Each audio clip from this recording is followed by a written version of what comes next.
The violence has led to the destruction of vital infrastructures and the direct targeting of civilians. Most people have been displaced, preventing them to meet their basic needs, such as food, water, and health services. The country is actually facing a famine. 1 over 3 children is currently malnourished in Darfur.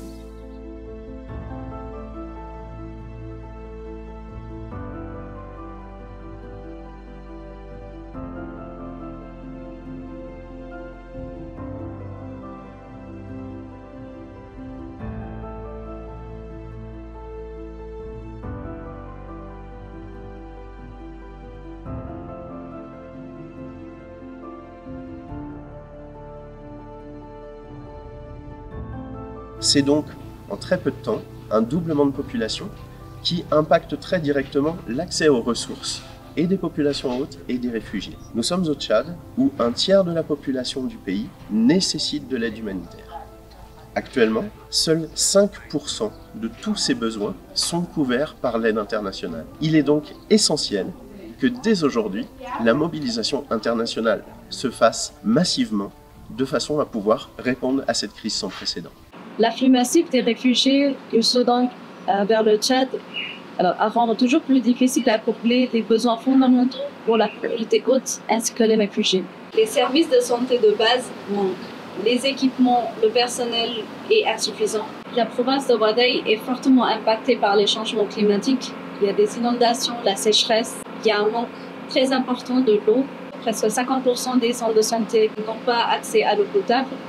Première Urgence, en tant qu'ONG humanitaire, a été l'une des premières organisations à apporter une réponse d'assistance humanitaire d'urgence à travers la mise en place des postes de santé au niveau de 4 camps de déplacés, dont 3 camps de réfugiés et 1 camp de retournés de là où nous sommes. Ces postes de santé offrent des prestations de soins de santé primaires de façon gratuite à toutes les catégories de population.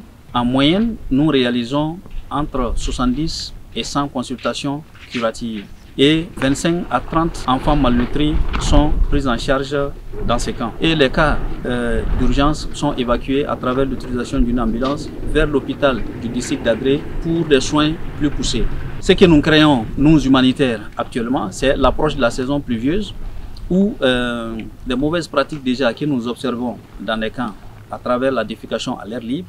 En cas de pluie, les wadis vont se former autour des camps et l'eau du pluie à travers des ruissellements vont ramasser des excréments vers ces wadis qui seront utilisés comme source d'eau de boisson par des enfants qui vont développer des diarrhées, des vomissements et ceux-ci vont constituer des causes immédiates de la malnutrition, d'où une augmentation de la fréquentation de nos services de santé.